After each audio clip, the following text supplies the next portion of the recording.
பெண்களுக்கான விழிப்புணர்வை ஏற்படுத்தும் வகையில் பெண்கள் இஸ்லாமிய கல்வி நிறுவனங்கள் சார்பாக சமய நல்லிணக்கத்தை வலியுறுத்தி 9வது ஆலிமா பட்டமளிப்பு விழா, 22ஆம் ஆண்டு துவக்க விழா, விருதுகள் வழங்கி கௌரவிக்கும் விழா ஆகிய முப்பெரும் விழா டி. பண்டாரவடை கிராமத்தில் நடைபெற்றது. மயிலாடுதுறை மாவட்டம் குத்தாலம் தாலுகா டி. பண்டாரவடை கிராமத்தில் பெண்களுக்கான விழிப்புணர்வு ஏற்படுத்தும் வகையில் பெண்களுக்கான சமய நல்லிணக்கம் நல்வழி கல்வியில் கற்பித்து அதில் தேர்ச்சி பெற்ற மாணவிகளுக்கு பட்டமளித்து சான்றிதழ் வழங்கி கௌரவிக்கப்பட்டது. இந்நிகழ்ச்சி இஸ்லாமிய கல்வி நிறுவனங்கள் சார்பாக முப்பெரும் விழாவாக நடைபெற்றது. இதில் எஸ்.எம். ஜகரியா தலைமையில் இந்திய யூனியன் முஸ்லீம் லீக் முதன்மை துணைத் தலைவரும் தமிழ்நாடு வக்ஃபு வாரிய தலைவருமான அல்ஹாஜ் அப்துல் ரஹ்மான் எம்பி கலந்து கொண்டு 3 ஆண்டுகள் படித்து முடித்த 4 மாணவிகளுக்கு ஆலிமா பட்டம் வழங்கினார். முன்னதாக மாணவர்களின் இஸ்லாமிய கண்காட்சியையும் திறந்து வைத்து பார்வையிட்டார்.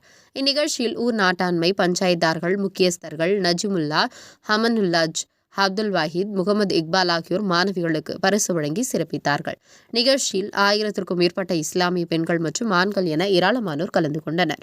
உங்கள் பகுதியில் உடனுக்குடன் முக்கிய செய்திகள் உங்கள் விரல் நுனியில் காண எங்கள் தவசி நியூஸ் 24 சேனலை காண தவறாதீர்கள். உங்கள் மயிலாடுதுறை மாவட்ட செய்தியாளர் ஆயிலஞ்செழியனுடன் உங்கள் தவசி ரமேஷ்.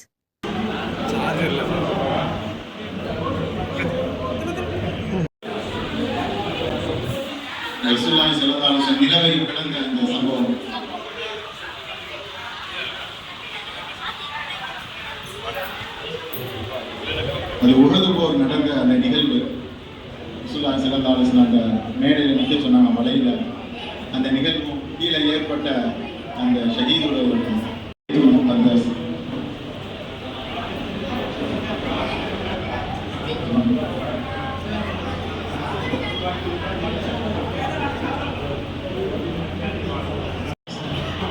இது 114 சூறா, குர்ஆன்ல இருக்கிற சூறா ஒவ்வொன்றையும் அந்த தத்ரூபமா அவர் எழுதி வரைஞ்சி வெளிப்படுத்துறாரு.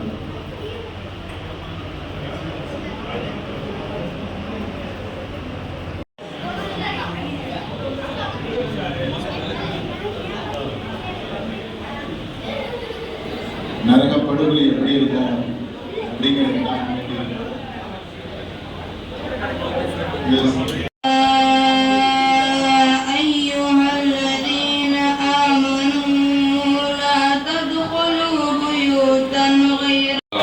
நிகரற்ற அன்புடையவனுமாகிய எல்லாம் வல்ல அல்லாஹ்வின் திருநாமத்தை கொண்டு தொடங்குவோமாக.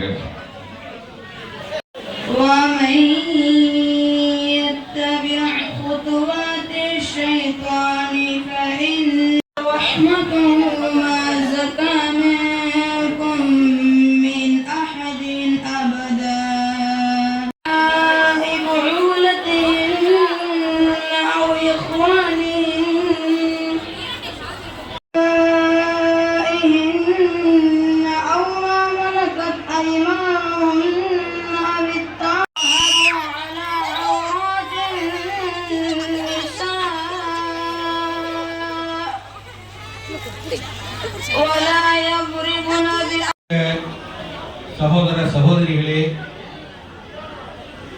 இந்த பட்டமளிப்பு விழா